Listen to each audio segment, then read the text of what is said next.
There's a lot of talk about gender these days, as our former understanding of gender as a binary concept is changing. But how nuanced is gender actually when you look purely at the science? Well, let's explore. Welcome to GMF Compact. So-called identity politics can be quite ugly. However, everyone is entitled to having their own views. And today, we're merely going to try to challenge some of those views using scientific evidence. To start with, most people will agree that there is the concept of biological gender, which you can usually see with your eyes when you take a look at, well, gender-defining markers on the body. But there's a lot more involved in actually defining what the concept of gender is. Let's talk about the concept of hormonal gender first. Your body might fully correspond visually with the gender identity you were assigned at birth, making you feel cisgender.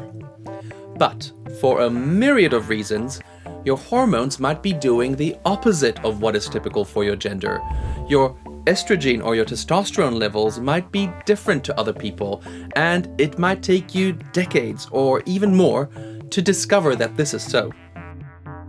And since hormones dictate many human traits, including fertility and libido, this is a very important part of the conversation that we need to bear in mind.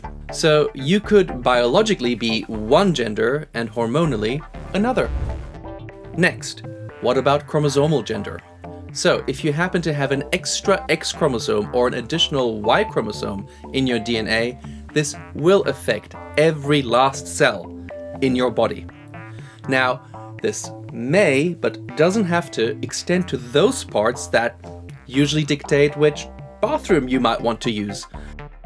Genetic differences, such as having XXY or XYY chromosome combinations, are much more common than you think. At least 1 in 500 people isn't just plain XX or XY, i.e. plain male or plain female. And with odds like that, you may know someone to whom this applies. Someone who is living proof that gender is not simply a binary concept. Finally, there's even genetic gender. Yes, so it turns out that only one marker on the Y chromosome is in charge of making you biologically male. Just one. But in some people, this gene just casually wanders over to the X chromosome during embryonic development in the womb, which can result in certain people still physically presenting as male and genetically measuring as female if you run a lab test. Mind blown. Look, when it comes to gender, things clearly are not black and white. With so much variation, we need to always treat each other with respect, whether you may be able to relate to someone's gender identity or their choice of pronouns or not. And please just remember that showing a little bit of kindness goes a long, long way. Always.